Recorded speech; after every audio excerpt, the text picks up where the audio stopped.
அஸ்ஸலாமு அலைக்கும் வரஹ்மத்துல்லாஹி வபரகாத்துஹு. வாங்க ஃப்ரெண்ட்ஸ், பாருங்கள், எண்ணெய் ஊற்றி கடுகு போட்டிருக்கேன். போட்டோன்னே கடுகு பொரிஞ்சதுமே கருவேப்பிலை போட்டுக்கலாம். ஒரு சின்னதாக வெங்காயம், ஒரு வெங்காயத்துலேயே கொஞ்சமாக இது கொஞ்சம் ஒரு பாதி வெங்காயமும் 2 தக்காளியும் அரைச்சி வச்சுருக்கேன். வெண்டைக்காயும் கத்திரிக்காயும் ஒன்றா சேர்த்து புளிக்குழம்பு எப்படி வைக்கிறதுன்னு பாருங்கள். இப்போ சப்போஸ் ஒரு 4 வெண்டைக்காய் இருக்குது, ஒரு 2 கத்திரிக்காய் இருக்குதுன்னா அதை ரெண்டும் சேர்த்து வைக்கலாம்.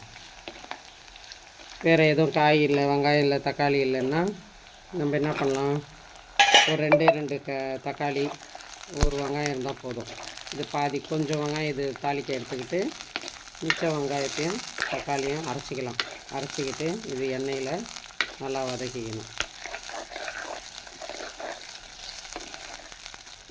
எண்ணெயில் நல்லா வதங்கட்டும். இன்னும் கொஞ்சம் வதங்கட்டும். இப்படி வதங்கணும். பாருங்கள், கலர் மாறிடுச்சா.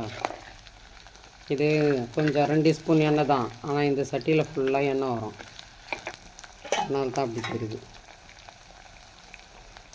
அதில் கொஞ்சம் தனி மிளகாத்தூள் போட்டுடலாம், கொஞ்சமாக கலருக்காகவும் கொஞ்சம் காரம் இருக்கும்.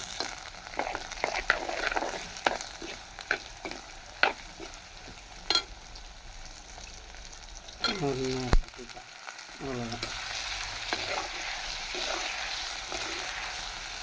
சின்னது ஒரு 4 வெண்டைக்காய் இருந்தது, அது இருந்ததை போட்டு இது வதங்கட்டோம்ல. நான் பாதி வெங்காயம், அரை வெங்காயமும் ஒரு 2 தக்காளி போட்டு நைஸாக அரைச்சிட்டு அதிலே தனியாத்தூள், மஞ்சத்தூள், சீரகத்தூள், வெந்தயத்தூள், கொஞ்சம் குழம்பு மிளகாத்தூள் இதெல்லாம் போட்டிருக்கேன். இதெல்லாம் போட்டு கொண்டு வந்து வச்சுருக்கேன்.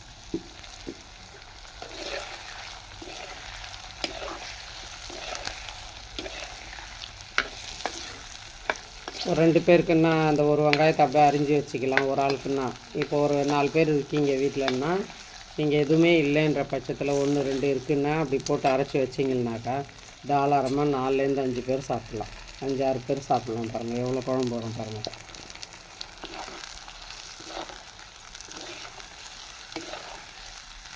இது நல்லா வதங்கட்டும். அப்படியே இந்த மசாலாவோட பச்சை வாசனை போகிற வரைக்கும் வதங்கணும்.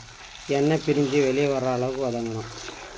பாருங்கள், எங்கள் சட்டியில் எப்படி எண்ணெய் வருது. இது கொஞ்சம் நல்லா அந்த மசாலாவோட வாசனை போகுது. பாருங்கள் எப்படி வந்துருச்சு மசாலா. உப்பு போட்டேன், உப்பு போட்டிருக்கேன். இது இன்னும் கொஞ்சம் வேகட்டும். வெந்த பிறகு புளி கரைச்சி ஊற்றிக்கலாம், வேகட்டும். இப்படி வந்த உடனே மசாலாவில் வதங்குது கொஞ்சமாக புளி தண்ணி போதும். இது கொஞ்சம் கொதித்து வந்த உடனே இறக்கிடணும். தண்ணி ஊற்றலை, அந்த மிக்ஸி ஜார் தண்ணி மசாலா அரைச்சோம் இல்லையா, அதுவும் கொஞ்சோண்டு ஜாரில் தண்ணி, ஒரு கை தண்ணி, அவ்வளோதான்.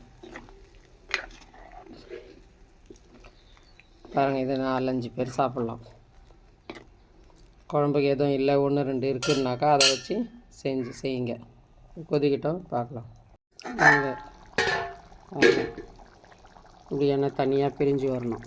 அப்போ தான் குழம்பு கரெக்டாக வெந்திருக்கு, ரெடியாக காயெல்லாம் வெந்து குழம்பு கொதிச்சிருக்குன்னு அர்த்தம். நீங்களும் இதேமாரி செஞ்சு சாப்பிடுங்க. லைக் பண்ணுங்கள், ஷேர் பண்ணுங்கள், சப்ஸ்கிரைப் பண்ணுங்கள், கமெண்ட் பண்ணுங்கள், பெல் பட்டனை தட்டி விடுங்க. எல்லோரும் நலமாக இருக்க வேண்டும் என்று அல்லாஹ்விடம் துஆ செய்கிறேன். அஸ்ஸலாமு அலைக்கும் வரஹ்மத்துல்லாஹி வபரகாத்துஹு. ஜஸாக்கல்லாஹ்.